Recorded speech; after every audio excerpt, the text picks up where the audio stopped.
Welcome to Angels Among Us, the podcast where we share real stories of angelic encounters. Each episode, you'll hear firsthand accounts of divine protection, guidance, and miraculous interventions that remind us we're never truly alone. Whether through a whisper of comfort, an unseen hand of protection, or an unmistakable presence, angels are closer than we think. Join us as we explore these powerful experiences of angels, both seen and unseen.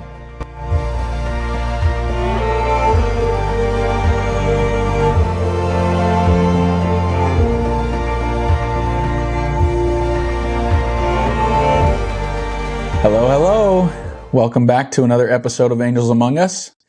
We are joined today not by Michaela. As you can see, she's not sitting next to me. This is my sister, Heidi. Heidi and Michaela don't get along, so that's why Michaela... Totally kidding. One would probably think that just based on our history early on, but I will we got balloons flying. How did that happen? Listen, I don't know how to edit that out either, so if you're watching on YouTube, congratulations. Happy birthday. That's right. Hold on, though. I do want to say, in case people are worried that I don't like her, I specifically remember on your wedding day saying to her, it was always you, and there was never anybody else in my brother's life that would make him as happy as you. So I'm sad that she's not here. Yeah, she's pretty busy, and every now and then it's just going to be me doing the interview, and I'm really sorry, but it's a good thing that we have you here. That's because right. People won't just watch if it's just me, I promise. Who are we interviewing? Surprise, surprise, you're telling your story. It's me. Okay, good. I'm glad I came then. And our listeners just listened to Gary and Andrea. And you are a very specific angel in their life. Except on this particular story, you're not going to be talking about Gary and Andrea. Or Andrea and Alex. Sorry. But keep listening, Alex and Andrea, if you're listening. That'll come. Yep. We figured we'd spread it out a little bit. People get kind of sick of just listening to Wyatt's, you know? So... that's a shame, because we are good entertainment. At least we like to think so. Yeah, we are, for sure. But Heidi has a pretty awesome story. And I've noticed I say awesome story on here a lot. A lot of times these stories, they're not awesome in the moment. And it's, life is awesome, but sometimes it's really not so awesome either. But when we're in the moments where it's awesome, we can look back and be like, that is part of my story, and my story is awesome. Sure. So, yep. But yeah, I kind of noticed that in some of the editing and stuff, because some of these stories that we're hearing and going to be hearing are tragic stories. And, but it is incredible to be able to sit back after the fact and be able to look back and see that God was with us the entire time. And yeah, for sure. That's the whole point of all of this.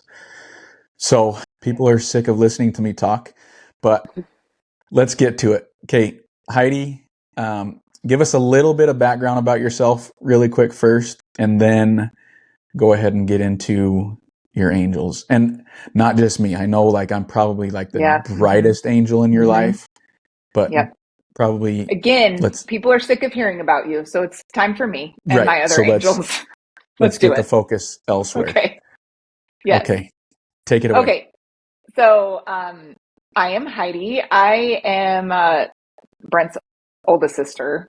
And I have stories upon stories about him. But again, not about him. This one's about me. And so I am the mother of 5 children. I raised 4. That's a teaser for the next one. Next time I'm on, I'm going to talk about Alex.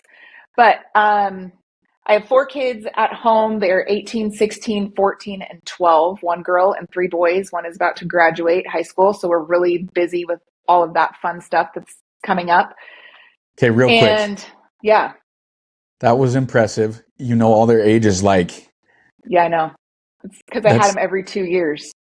So don't ask me their birthdays because I'll have to start at the top and work my way down. then you'll have to start thinking. Yeah, yeah, yeah. And I'm married. We just celebrated year 20. So we're old, although I got told the other day I did not look 42. So pretty happy about that one. And I we live in St. Louis. We just moved here 3 years ago and we love it here, except for the fact that we are away from family. That's the part that's hard. But we love St. Louis and we love everything about it. Almost. I don't like the humidity, but it's fun. So this story that I'm going to tell happened 15 years ago. So this I had to really go back and like jog my memory. But also, I was so thankful because when this happened, shortly after all of this happened, I had written it all down. You know, like the blogging days, their blogging was so popular back in maybe 2008, 6, 7, 9, 10. And this happened in 2010. And so I was able to blog it all and put it all down. And I'm so thankful for it because I've been able to go back and kind of remind myself of a lot of the miracles that happened that week. Um, so if those of you that are watching on YouTube, if you see me look down, it's because I'm actually going to be referring to this book, this journal that I have. And I also have notes on my computer ready to also help me because I wanted to try and remember and share everything that I felt was really important. Um, so this would have been Thanksgiving weekend of 2010. So a little bit of background at that time in my life. I had just had my third baby, so Cohen, and he was only 5 weeks old. And when I was pregnant with Cohen and his older brother, I had dealt with kidney stones with both boys. So I had like anybody that has ever gone through kidney stones knows how awful it is. And it was the worst pain I've ever felt. Like I would have so many more babies if I could, as opposed to having to pass kidney stones because these things are awful. And so I had gone through kidney stones with his brother and I'd gone through kidney stones with him. And I had him, and he was only 5 weeks old at this time. And I was getting ready to have a surgery the following week on Thursday to blast more stones, like to get lithotripsy in my right side. And so I was like ready for all this to happen. So then Thanksgiving weekend happened. We were in Ellensburg with our family. And Saturday night of that Thanksgiving weekend, I had started to feel right kidney pain. And it was pretty severe where I was feeling it. I was like, oh man, I think I'm passing more stones. I know what that felt like. And I just kind of like brushed it off like, oh, if I could just get to Thursday, I'll be fine. And then that kind of went away throughout the night. And then the next day, I remember we got up, we went to church, and then probably shortly after church, we drove home. And then all of a sudden, like my left kidney started hurting. And which I was like, oh man, now I have kidney stones in both sides. And I just kept thinking I have to be passing stones. And I just decided to like kind of just wait it out. I was like, I can do this. I can wait it out for a couple of days. So that night I started, but when we got home, it was about a 2-hour drive away. I started fevering and I just thought it was like a part of just like feeling really crappy, like with my kidney stones. I called my doctor and I told him that I was passing more stones and he prescribed me some more pain meds. And I did not mention my fever at all, which hold on to that thought because I've learned very quickly that fever equals infection. And I didn't know at that time, which sounds crazy, but that's exactly, I did not know that's what that meant. Well, you might have known, but it's in those moments it's probably not Oh, I something that know. registers or No, not at you all. I know was just like, oh, I'm sick. I'm not feeling well. I'm passing kidney stones. I've done this before. I can do it again, right? Kind of thing. So then Monday morning, I started throwing up like crazy. Like I could not keep anything down and I had unbearable pain on both sides of my kidneys. And I remember, I have a 5-week-old baby. And if you've ever held a tiny baby, like snuggling up with them, like I was just able to sleep all day long. And then I'd probably get up and like throw up and then I would come back and he just slept right next to me. I just remember being under the covers, being in so much pain, but also being like being able to sleep. And I would like try feeding him, but then I started to notice that my milk supply was going down. So I remember Jared having to take him and feed him and then bringing him back to me. And we would both just like sleep in the bed together, but I still had this fever and that was all day Monday. And then Tuesday, I couldn't keep anything down still. I still had a fever. And my husband, Jared, tried keeping me hydrated, but like nothing was helping. And I had never felt pain like that before. And anytime I'm sick, Brent, I don't know if you do this, but when I am sick, I still like to this day call mom. And I'm like, I was on the phone. I remember calling her and just crying and being like, my kidneys hurt so bad. And there's nothing like she could do for me except at that time just do exactly what I needed her to do, which was be on the other line and like say, I'm so sorry, honey. I wish I was there to help you. Like you're going to be able to get through it. And just having that phone call, I think alone just helped comfort me a little bit. Then I think I like fell asleep again, probably. I woke up late Tuesday afternoon, and this detail is kind of gross, but it's also crucial. I woke up, grabbed the throw up bowl that I probably had on the side of my bed. I stand up and I'm like throwing up in this bowl, and I'm throwing up like really dark, like darkish brown, grainy looking stuff. And I was like thinking, what did I eat? Like, I have not eaten in 2 days. How is this coming out of me? And then I completely lost bladder control. Like, just started standing there and peeing my pants. And I was like, that is so weird, so crazy. But still, I think because I was like completely out of it or something, I still didn't think that that was like super important to tell my doctor or something.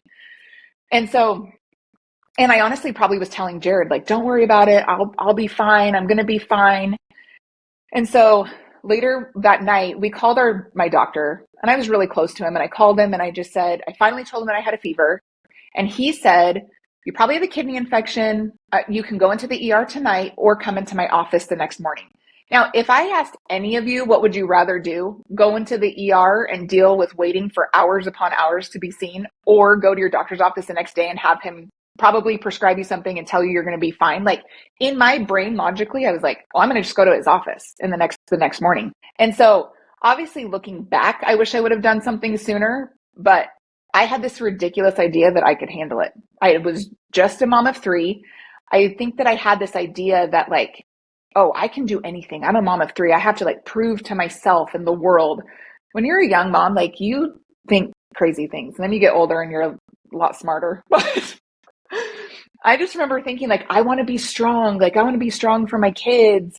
And, but what I didn't realize is that obviously I was entering some very dangerous territory. So Wednesday morning, I got up, went to the doctor's office, and I apparently looked terrible because they got me back in a room right away.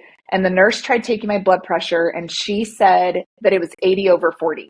Now, today, in a little bit of my research, like I know that 80 over 40 is low, but I just decided today to Google like 80 over 40 blood pressure, and it was in like big letters, like dangerously low. Do not like go to the hospital, do something, call somebody. And it is not good, basically, is what Google was trying to say about this. And she had taken it a few times. And then she was asking me, like, are you sure that this is like, is your blood pressure normally low?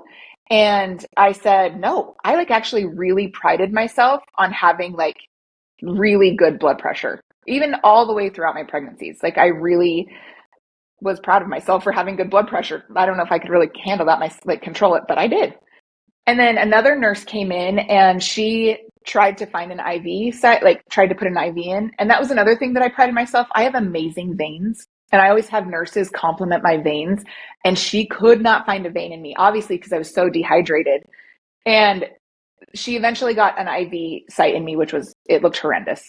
But she got something in me and they started pumping me with fluids. And my doctor said, if you don't look like $1,000,000 before, like after these 2 bags of fluid, you're going to the hospital. And I was like, okay. I remember being there for 2 hours, like laying on the bed, probably in and out of like sleeping and awake. And I remember hearing him out in the hall, basically say like talking to the hospital and saying, what do you mean you don't have room for her? Like you have to find room for her, put her in pediatrics. She has to be at the hospital right now. And I remember just being like, as much as I could be aware of it, being thankful that he was fighting for me. And the reason why he suggested that I go into pediatrics was because my 5-week-old baby, he's like, somebody can help take care of the baby while she's also getting the care that she needs. And so that's what we did. I went to the hospital. They took me right back and did a CT scan and then took me to pediatrics. They were trying to obviously figure out what was wrong with me and where the infection was and all of this that was happening. So a lot of like tests were kind of being done at the time. And so when I went into pediatrics, there was a nurse there and her name was Tristan. And Tristan is my first angel of the story. She became somebody that I just felt like I feel like God put her on this shift on this particular day to help take care of me, because there was a bond that I had with her that I could not describe. It was just not a regular relationship. I immediately felt connected to her. And from this point on, I actually don't remember a whole lot of what happened to me over the next few days. And at the beginning of, I think when after I had this whole experience that I'm going to continue to share, I had a really hard time not understanding like why I couldn't remember everything. I mean, I understood why, but I had a hard time wrapping my brain around it. I was like, how can I not remember half of what happened to me in that hospital room? And like, it just felt really scary to know that your life happened, but you have zero recollection of it.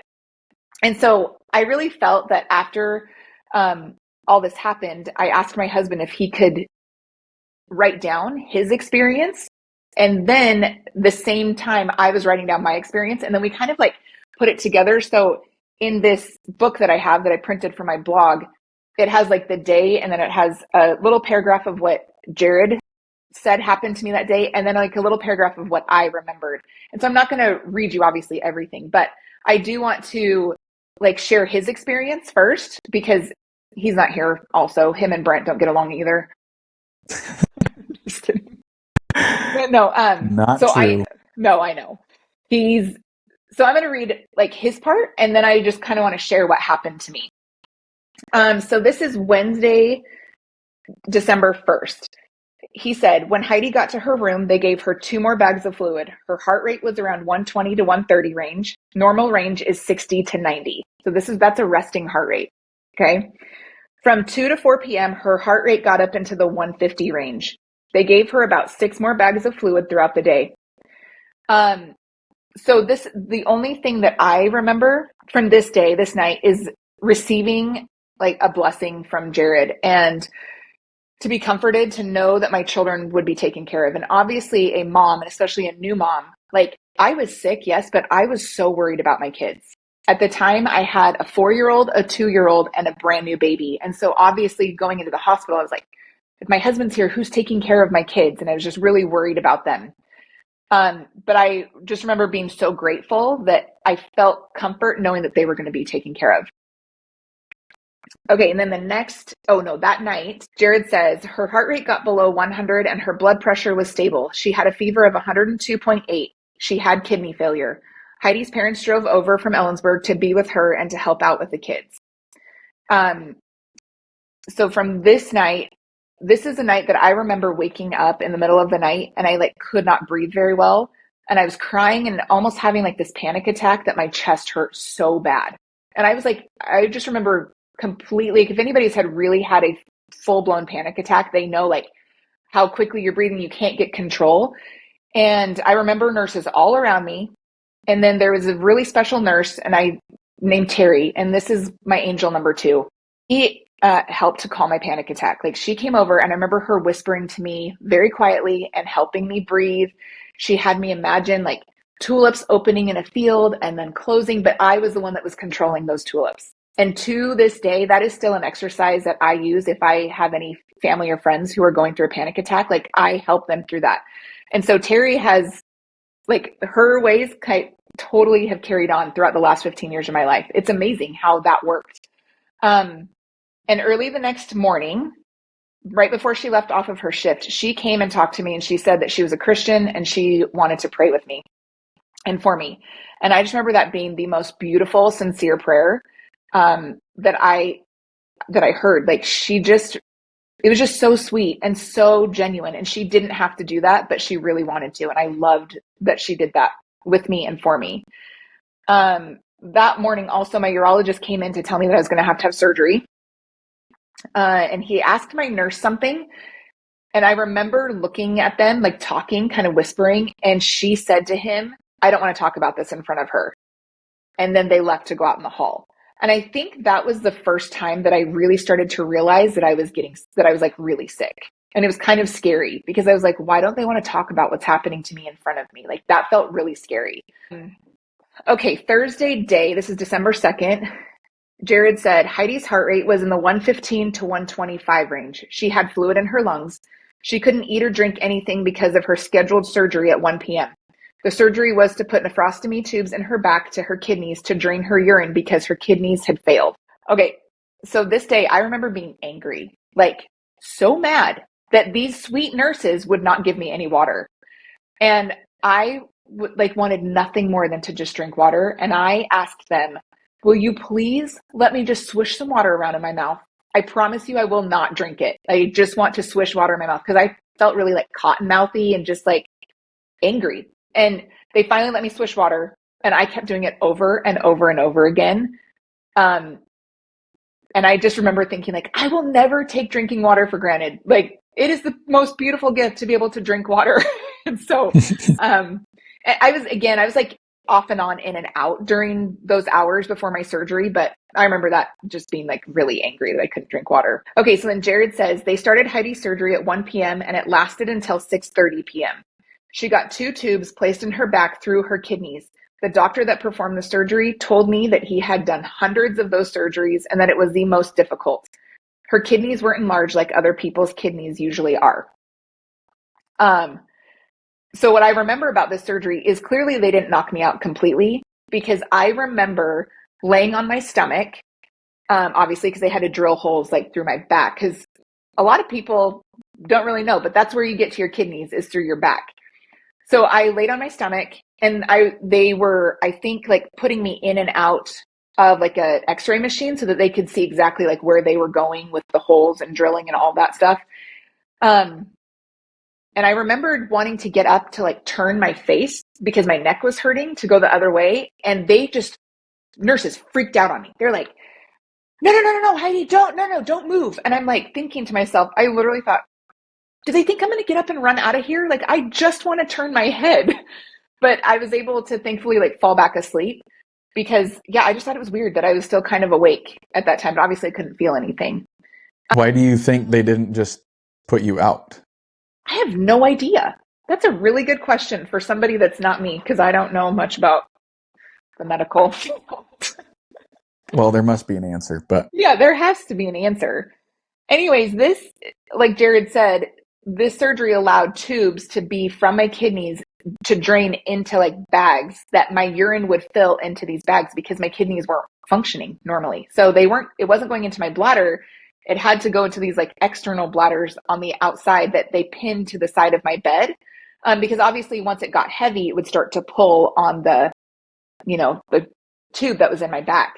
And they would have to undo those and like drain my urine all the time. It was interesting. I'm so thankful for that surgery. I'm so thankful for modern medicine because I think I would have been dead already if they wouldn't have been able to do that surgery. Okay, Thursday evening, Jared says after surgery, Heidi started to demand ice and grape juice. She slowly started to wake up more, but her breathing became more difficult. They put her on oxygen and she still had a fever of 102.8. Okay, so this is kind of a really funny story. I apparently loved grape juice after this whole thing. And I was demanding grape juice constantly. Like my mom said that I would tell a nurse that I want grape juice and I would drink it all the way down by the time they were left the room. And then I would ask for more.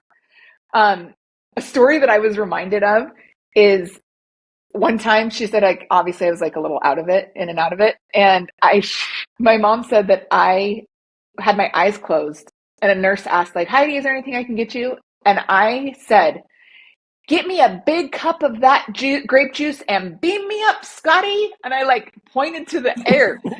And I think everybody laughed, which is funny because like we're not Star Trek people. Like I have no idea where that came from. I don't But even know where that was from. I think it's from Star Trek. That's what I think it's from. And we never watched Star Trek growing up, so it was so funny that that was like in my subconscious mind, and I felt like beaming me up Scotty was important with grape juice. I don't know. And then I remember this other sweet like assistant one time, he comes into my room and he was like, "Hey, Heidi, is there anything I can get you?" And he's like, "Let me guess. You want some grape juice?" And I was like, "How does he know that I want grape juice?" And I said, "Yeah, how did you know?" And he goes, "I'm going to have to go to another floor because you've cleared our entire floor out of grape juice." I was thinking, really? That's crazy. Um, Also, another side note, fast forward about a few months after that, I ended up having 12 cavities. My guess is from all that grape juice because there was nobody brushing my teeth. I don't think there was. But anyways, that happened from that. Okay, so Thursday night, Jared said that Heidi started to have pretty bad anxiety attacks. Her heart rate elevated and her breathing became weaker. Friday morning, he said Heidi's body turned a grayish color. She looked terrible. Her breathing rate was very high and her heart rate was in the 150s. They made the decision to put a PICC line, which is a peripherally inserted central catheter, and to move her to ICU. He said it took them an hour to perform the PICC line surgery. We started making phone calls to family and things started to get scary. We were all getting more and more worried about her.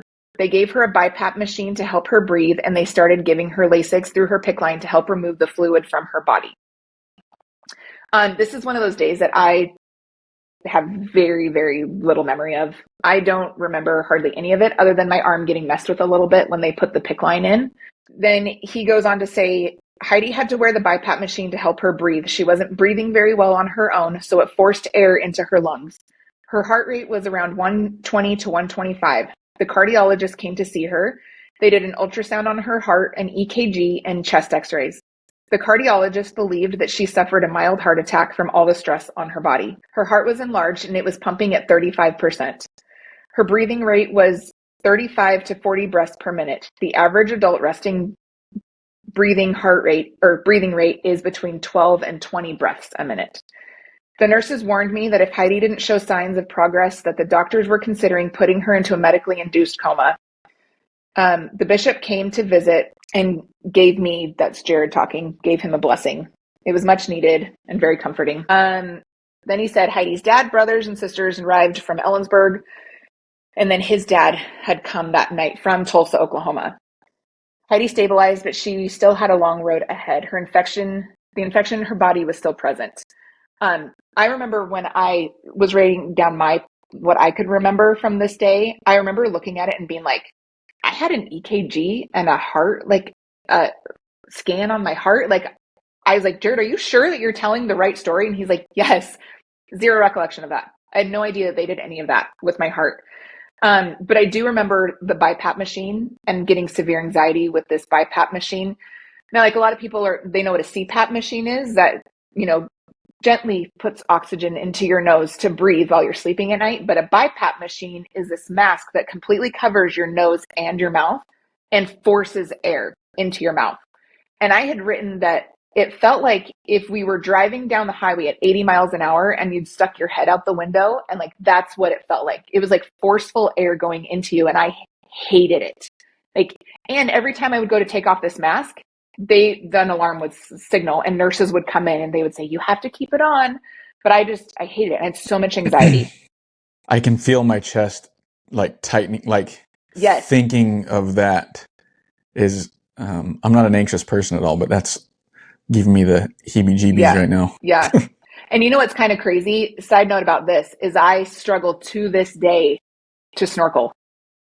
I get to stick your head out the window going 80 miles an hour? No, to snorkel like when we're on vacation. I have a hard time having that. It almost is this PTSD trigger where I completely panic when I'm in the water until I'm able to calm myself down, and then I'm able to be okay. But I didn't recognize that, and somebody pointed that out to me. That's probably what it was, and it makes a lot of sense. Okay, so then Saturday, this is December 4th. This was my baby's 1-month birthday. Jared said Heidi began to stabilize. Her heart rate was in the 100 to 110 range. Her blood pressure was normal. However, her oxygen levels were still weak and her lungs had fluid in them. Her heart was also still weak. She was able to sit up in a chair out of bed. I remember like moments about this day. Like I remember seeing a few siblings at a time. I think that at that time I was in a shared room. Do you remember that, Brent? Were you there? Yeah, I I remember think I was in seeing a shared you. room. Yeah, I think when I first saw you, you were in a shared room, Yeah, and I also remember looking at you and being very caught off guard the first time I saw you. yeah. Apparently I didn't look good. Hospitals don't make me look good or something. Yeah. I mean, I've seen you on some pretty not look good days, and yeah, that one These was topped it. yeah. Yeah, for sure. I was able to see, yeah, so because I was sharing another room, there wasn't a whole lot of room in there. So I remember like you guys having to come in, just a couple of you at a time to see me.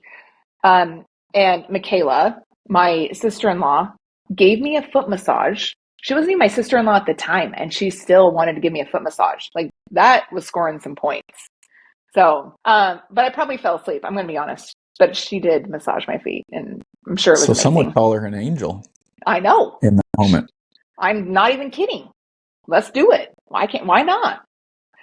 I also remember waking up and seeing like my father-in-law being there, who remember I said is from Tulsa, Oklahoma, because I remember thinking like, why is he here? Like he's. I don't remember him planning a visit and him being there and still not fully comprehending like how close to death that I was. And then I also remember there were some friends that came. My grandma and my aunt were there. This is one of my most tender memories of my grandma is she was sitting right next to me by my bed and I just remember asking her to tell me a story. My grandma used to tell us the best stories when we were growing up and a lot of times when we were like falling asleep. And there's a lot of stories I don't ever know the ending of because I would fall asleep before she would get done telling them, but I'm sure they were amazing. And there was something very comforting about having her there. And my grandma's hands were one of my favorite things ever. And I just remember holding her hand and asking her if she would tell me a story. And she did, and it was really comforting. And I remember falling asleep. Again, don't know the end of that story, but I'm sure it was amazing. And I just loved that she was there by my side at that time. That night, also, our bishop came. And for those of you that may not know what a bishop is, it's like in our church, it's like our minister or a priest or a pastor who kind of takes care of our family. And he was who, or our church family, and he came to be there with Jared. And I'm going to tell you more about that story in a second. So Sunday, December 5th, Jared says they moved Heidi to a private room, which we were grateful for. That day she stabilized and her heart rate was below 100. Her blood pressure was normal, but she still had a slight fever. Her color in her skin started to return.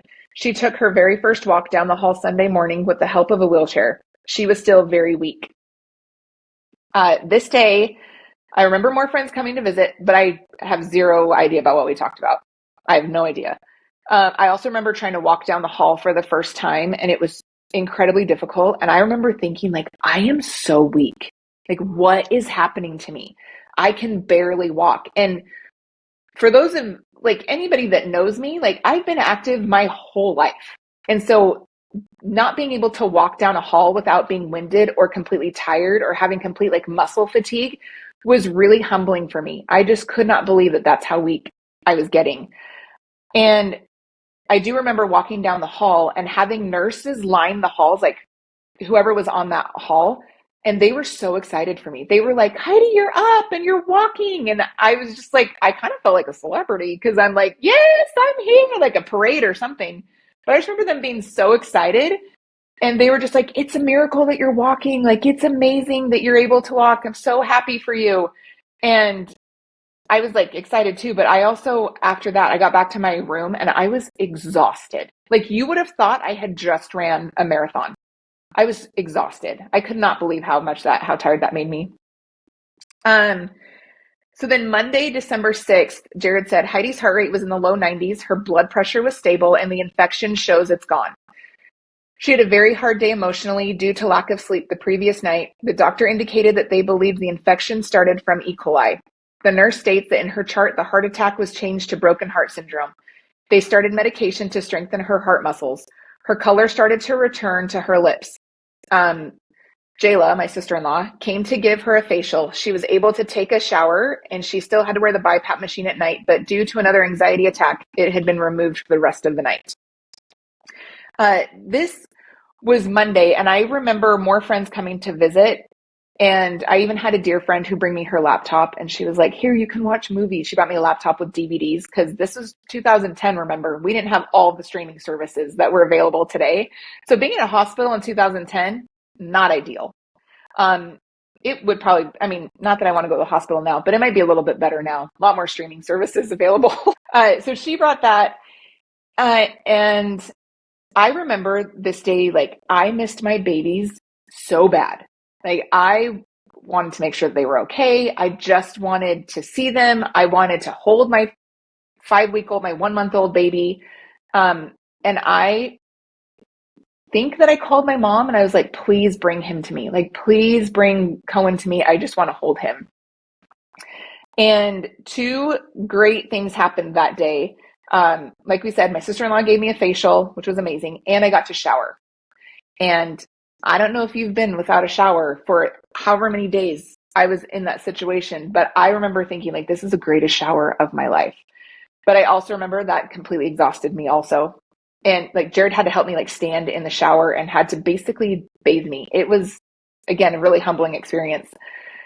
That night I had an anxiety attack because I was wearing this BiPAP machine and somebody came in to like, this man came in the middle of the night to like fix something with my machine. And all I remember is waking up and having a man almost like reaching over me, completely threw me into a panic attack. My nurse came in. She was so angry at him. Why would you do that to her? And then while she's sleeping, she's like, you don't need this stupid machine anymore. And she just like threw this thing off me and was like, we're done. You can breathe. We're done. And I was like, okay. So, He that was was great. not an angel. No, he was not. And I think he got scolded. It was not great. If he's listening, Uh, I'm sure he's been an angel to somebody else. yeah, maybe, but not me. um, I put in my notes here too that I remember just having Jared by my side, like, gave me so much comfort, just knowing that he was there. And every time he touched me, it just felt very comforting, whether he was touching my hand or my arm or my leg. I just remember feeling very comforted knowing that he was like right there by my side. And I just felt like that was an important note to make. I'll talk more about him a little bit later. But Tuesday, December 7th, Heidi's able to walk more with the help of a walker. They removed her oxygen during the day. Her girlfriends came to visit her and gave her a pedicure. Her oxygen was removed at night to see how she did, and she passed. So I guess this is the morning that I woke up and I like begged my mom to bring me Cohen, and she did. And I guess I held him for hours. I don't remember a whole lot of that. I do remember like having them lay him right next to me, and I just sobbed, cried. I was like so happy that he could be there with me.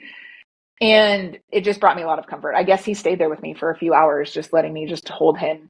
I have a picture of me like literally looking like I'm half dead, but like holding my baby and like me kind of like asleep and me holding this bottle to feed him. It's a really sad picture, but I'm glad that I was able to hold him.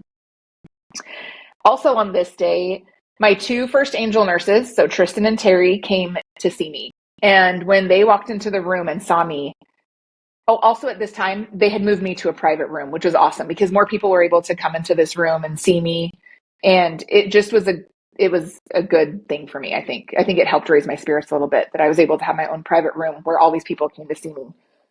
So when Tristan came in, the second I saw her, she ran to me, hugged me, and just cried, like sobbed. And she's like, you look so good. And I remember thinking like, girlfriend, have you seen me? Like, I look awful. But that also, because I'm like, are you sure? And she goes, Heidi, you look so much better than you did when I had you in the pediatrics unit. Now, another note about Tristan is I found out later that she was the one that was lobbying for me to be moved out of pediatrics. She was like, we can do no more for her. This is ridiculous. Quit trying to like, she's basically like, she's above our pay grade. Like, we have to get her out of here and into ICU because she's not getting better. And I remember asking her, like, what made you do that? Like, why did you fight for me to be in pediatrics? And she's like, because I've never seen a living person look the color that you looked. She's like, living, thriving people are not gray. And she's like, you were gray. And I knew immediately that you needed to be somewhere else. And so I was really thankful for her. Like, I really truly believe that both Tristan and Terry were two of the people that helped save my life. Like, there was a team of people, but those two were really my first line of like advocates. They were like, she needs something else. And it was amazing to have them be there for me. That was a really sweet reunion. I loved seeing them.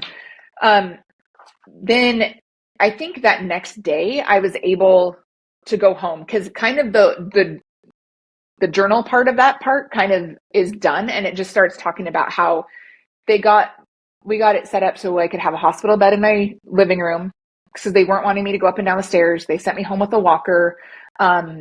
Remember, I still had my nephrostomy tubes at this time, so they needed to be able to pin the nephrostomy bags onto the side of my bed. And so sleeping in a king size bed wasn't going to work. Like, I had to sleep in a twin size bed so that both tubes could fit on the sides and be pinned. And I remember also like getting home and being so grateful that I was able to be home, because they said that right now all you need to do is just get stronger, and being at home is going to lift your spirits, and you'll be able to get stronger and just get better at home. Like, they didn't really need to have me in the hospital anymore. And they did have like a nurse come a couple times. They taught Jared how to like flush my port because I still had the PICC line, and they taught him how to administer IVs, antibiotics to me. And so he kind of became like Nurse Jared for a long time. He really was amazing and took care of me during that time. So when I got home, I remember my house being spotless, like spotless, probably cleaner than I You're had ever welcome. done it before. Oh, it was you? Did you guys stay at my house? Yeah, Oh, yeah. See, there's, but so maybe, let's be honest, it wasn't me. no, I know it wasn't. It was some amazing sisters of our church that decided to go over there and help clean the house. And these women were amazing. Like, throughout this whole time, these women were helping take care of my kids. They had my house cleaned. They were bringing in meals, like, for my family. I remember meals coming in every day for like what felt like months after that. Like, they just stepped in, and so that I wouldn't have to worry about it, because part of my healing was to like also mentally heal. Like, I could not take care of everybody else while trying to heal myself. And so that was such a huge blessing.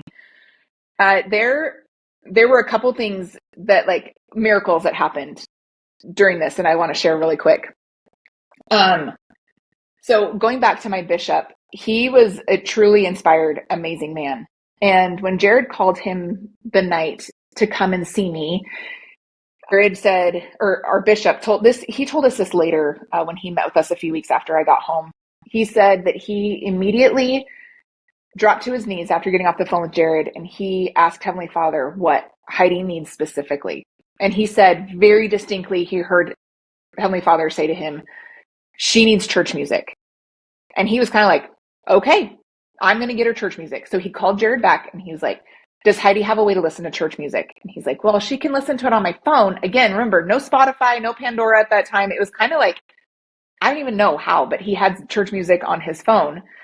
And he's like, but she's sharing a room. At this time, I was sharing a room, and she doesn't have a way to listen to it, like, just through earphones. I have the earphones on. And my bishop's like, that's fine. I'm going to go get some. So he went and got some, and he brought it. And this is also around the time that I was having those severe panic attacks where nurses were telling Jared they were going to have to put me into a medically induced coma. But my bishop didn't know that. Like, Jared didn't tell my bishop, Heidi's having all these panic attacks. You need to come now, figure out how to help her. That's all he needed to do was pray about how to help me. And he received an answer immediately. And then he went and listened to this answer. He didn't say, are you sure? Like, how is music going to help her? Like, he just did it. And so the second I started to listen to that church music, I was completely calm. I remember it being a visceral, physical reaction, like putting this church music in my ears and completely being able to calm my breathing. I could feel my heart rate like slow down a little bit. And I just remember being so thankful that this church music was there and how much comfort that it brought me. And I truly believe that's a miracle, that he was able to help with that. Because of that, I did not have to be into a medically induced coma. Well, and if you think about it, that's not even something that you knew that you needed No, at I that had in no that moment. idea. It's not like you were sitting there telling people, "I wish I had some church music," Right. right? That came as inspiration directly from Heavenly Father to your bishop. For sure. Yeah, it's incredible. Um, I also like there were so many people in our church congregation and other people who had heard, like other family members who were praying for me, who were fasting for me, who like I didn't realize how many people were actually praying for me, which it's just amazing to think that all of these people were thinking about me and praying for me, and I know that Heavenly Father like heard their prayers. Um, so also like in my account, I don't mention my parents a whole lot, but I know that they were there, and when they weren't at the hospital with me, like they were being grandma and grandpa to their grandkids so that Jared could be there with me. And I do remember times when like there were maybe some nights, maybe Jared went home and they told Jared to go home and go to sleep, where my parents would take shifts and one would be right by my side and the other would be out in the waiting room, and then they would switch so that the other could sleep. And then as I was reading through this, I remembered that my dad had to leave early and he never got to see me get better. Like he never got to see me in my home looking and feeling better. And when we went home for Christmas a couple weeks later, he was there waiting at the door for me and he just hugged me and like didn't want to let me go and kissed me on the cheek and was just like, I love you. And at first I was kind of like, Dad, like I'm okay. But then all of a sudden it hit me like the last time he saw me, he didn't know if I was going to make it. And so I was really grateful for them and their comfort and knowing that they were there, because if you know my parents, like they will stop and do anything for their kids. Like they have driven across the country for us last minute. They've driven across the country for me. And at this time it was only 2 hours away, but they stopped everything that they were doing to come and be there for me and for my kids. And I'm so grateful for them. And just how grateful I was that my kids had some sort of comfort when Jared and I were in the hospital. I also, so like, there's some of my angels there too, right? And then uh, Jared was obviously one of my biggest angels because he was there with me the whole time and he brought me so much comfort. And he's there trying to be dad and husband and trying to understand everything that's happening to me medically and like probably worrying about work and then just trying to make sure that everything was okay. Like, I don't think that it really showed, or at least I didn't see how worried he was, but I'm sure that he was obviously really worried about what was happening. Um, so when I think later on, they had told us that I had sepsis, and sepsis is basically a bacteria that gets in, or an infection bacteria that gets into your bloodstream, and then it starts spreading throughout your whole body, and then organs start shutting down. So that's why, I went to complete kidney failure. My heart was like losing its mind and like had that minor heart attack or broken heart syndrome or something. Um, it was just starting to affect everything in my body. And so now, thankfully, even 5 years later, they're able to find that people have sepsis so much sooner than they did then, because it's not like the day I got there, they did a couple tests and they're like, oh, she has sepsis. Like that's now they can. But back then they didn't really do it. So it took a lot of doctors. Like I remember seeing infectious disease doctors, all these people who were trying to figure out what was happening to me. I had also had to have a blood transfusion to help my white blood cell count like go up. And after I got home, I like looked up sepsis, and sepsis has a 50% chance of survival rate. Like that's a flip of a coin. Like you live or you don't. Like that's not a good ratio for me. And so I remember kind of spiraling at when I got home and thinking like, what if I would have left my husband and my 3 babies here on this earth without me? Like what if I like what would they have done, and what if I would have died? And I kind of like spiraled in those thoughts. And then I remember just thinking like, but you are alive, and you aren't you so blessed? And look at all these people that stepped up for you and all of these angels that came into your life and that you are a miracle. Like, I remember our bishop telling us, like, I thought you were going to die. That night that I left you, I saw people that I knew and I was crying and they said, what is wrong? And he just said, I think we're going to lose one of our own. Like, she's not going to live. And he said, Heidi, you are a miracle. And I was able to change my mindset and be so grateful. But then I also felt like super heavy of like, oh man, like what does this mean for my life? I'm supposed to do something with my life. And I think I'm still constantly trying to figure that out. Um, but I'm just like, just the more I think about it and I'm able to think about it, I just know that what a miracle that was and how grateful I am to be able to like be here and to be able to tell my story and tell all of the amazing angels that happened in my life at that time. It was amazing. And it didn't stop. It wasn't like Heidi got home and then it stopped. Like people kept showing up for us, kept bringing meals, kept taking my kids.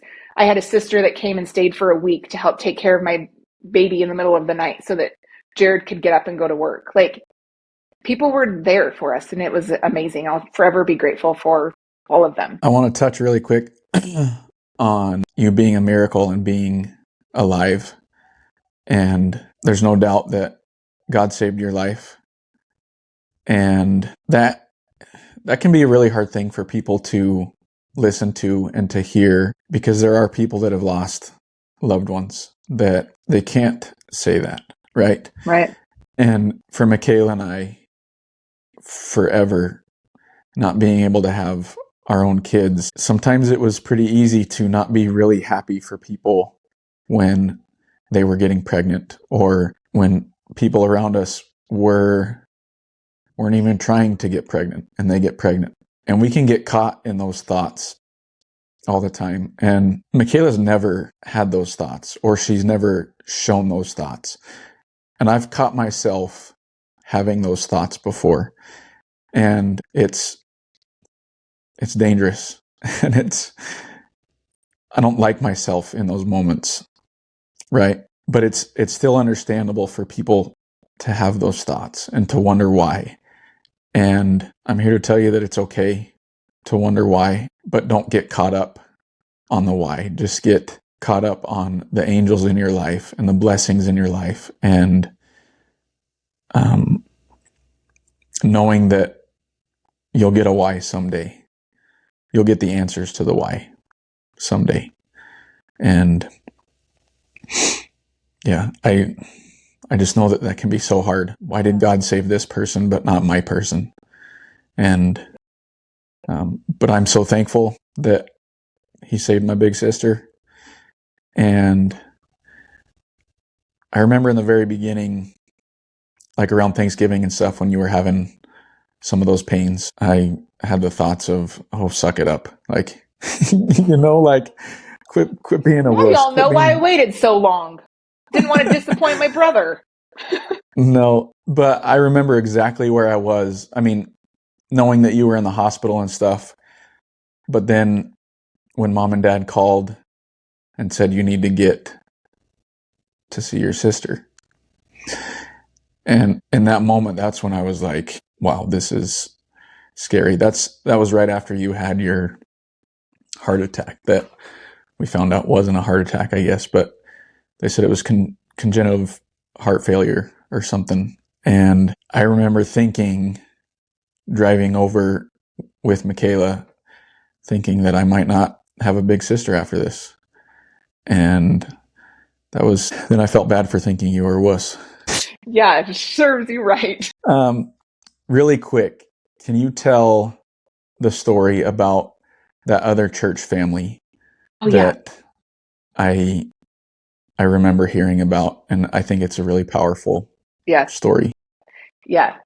So I would say maybe 2 or 3 years later, I was a fitness instructor, and I was actually before this time that all of this was happening, and then after I'd been a fitness instructor for a long time, and I got this job at a Nazarene church in Puyallup where I lived, and I had a coworker from the Y. She's the one that got me that job because she was going. I think she was going to go on like maternity leave or something. She just decided that she was going to be done, and then she wanted me to kind of take over with her boot camp and kickboxing class at this church.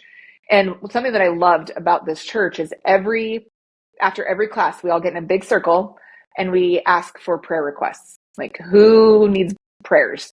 And so we would do that. We would all go around, we'd tell people what we needed prayers for, and then like our leader, he would lead us all in prayer. And one time, maybe around Thanksgiving, like I said, like 2 or 3 years later, I was sharing with them all like my story. I just asked him, I said, could I share a message? And he said, yes, absolutely.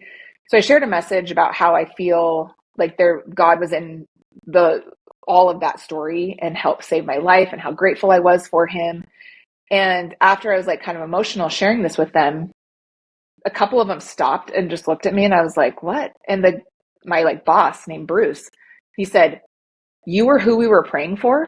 And I just said, what do you mean? And he's like, a few years ago when Brenda was teaching here, she brought you up, and she said that her dear friend and fellow coworker was in the hospital fighting for her life, and she needs our prayers. And he's like, I think to at least 2, 3, 4 classes, like we were praying for you. And they had no idea that I was going to eventually be their kickboxing and boot camp instructor, but they were praying for me. They didn't need to know me personally. They just all gathered around and prayed for me. And I just remember hearing that and sobbing and feeling so grateful that these people of faith like had the faith to pray for me on my behalf, and they didn't even know me. And I truly believe that like the Lord heard their prayers and he heard everybody else's prayers, but it was so sweet that it every time I was there, it always made me want to be a better person, a better Christian, a better like prayer, because I was like, I want to pray for more people, because I don't ever know how that's going to affect them. They could have never met me again in their entire life, but they prayed for me. And then just like a little teeny, like I always call these love notes from my Heavenly Father when he like connects dots for me. Like I remember thinking like, oh, Heavenly Father, I see you. Like that's amazing that you were able to connect those dots, and how grateful I am that I was able to have that dot connected. Yeah, people say it all the time. There's power in prayer, but I don't think you really fully understand what that means until you've been on the receiving end of so many prayers. And just hearing, there was times in some of our darkest moments, I had a random lady from work come up to me, and she just told me, I want you to know I'm praying for you. And just hearing that, like that alone gives me strength. And to know that there are people that don't even really know me all that well, but care about me. And that's all part of Heavenly Father's plan and his design. And we are here to receive strength from others, but to also give strength to others. And I can be better at that. Yeah, me too. So thank you for sharing your story. It's do I get to leave you with, beautiful. thank you. Do I get to leave you with the truth? Yeah, you didn't let me finish. Oh, sorry. I'm just kidding. I totally forgot. Classic older sister. No. So Michaela usually likes to ask for some advice from, for people in your situation or that might be dealing with the same thing. So you can give some advice if you want, but then also please end it with a truth, something that you know to be true. Okay. So I think the advice I would give is from the receiving end of so much service, but also like how we can all be better about serving other people. I think a lot of times we're all waiting for people to to say, this is a classic, let me know if you need anything. Like Mm-hmm. I clearly was not in the position to tell people what I needed, right? But people just stepped in. They just showed up. They brought my family meals. They took care of my kids. They cleaned my house. Like they just stepped up and did it. They did not wait for me to call them. And it was like that for a long time. And there was one person in particular that I take this example, and I try and be good about it. I'm not always great at it. But people were so afraid that they were imposing on me of getting better, and they would drop off their food and then they would leave. And if you know me, I crave conversation with people. Like, it was really hard for me to be in my home alone a lot of times because people would have my kids. So I'd be alone and people would not come and just talk to me. And I think they thought that I needed to rest. And I was like, no, I need to talk to people. But this one woman brought food for our family and she sat it on her counter and she came over and just sat next to me and she goes, what do you want to talk about? And I just remember being like, you want to talk to me? And she's like, absolutely. She goes, I just feel like that's exactly what you need right now. She's like, I prayed about what you need and you need to talk to somebody. And I just, again, I like started crying and I was like, I just wanted to talk to somebody. And she was like, then let's do it. Let's just chat. And she sat there with me for a long time. And it reminds me that sometimes maybe if I'm going to take a meal to somebody, maybe I should go above and beyond just a little bit more and pray for them and see specifically what do they need? Do they need something more than just nourishment? Like, do they need some sort of emotional and mental nourishment that I could also maybe provide them? So that was a really big takeaway from that. I think my truth, no, I don't think, I know my truth is that our Heavenly Father knows us and He knows what we need. And so many times He uses other people, our angels, to accomplish these things for us. Like, you were right. I didn't know that I needed music. Jared didn't know that I needed music. My bishop only knew that I needed music because he asked our Heavenly Father and he was told that I needed music. He's the one that knew. And I'm just like, he knew the nurses that I needed that would advocate for me. He knew how to, like, he just knew how to take care of me. And I'm just grateful for that knowledge that out of all the billions of people in the world that, like, He also knows me. And He didn't leave me alone in that moment. And I'm grateful for that. Amen. All right, now I can say thank you for sharing. You are welcome. All right. Thanks for joining us on Angels Among Us. You can find us on YouTube and wherever you listen to podcasts. Follow along for more stories of everyday miracles and reminders that angels are among us. If you have a story to share, please email or DM us with a brief summary. We'd love to hear from you. And remember, when we are waiting, God is working.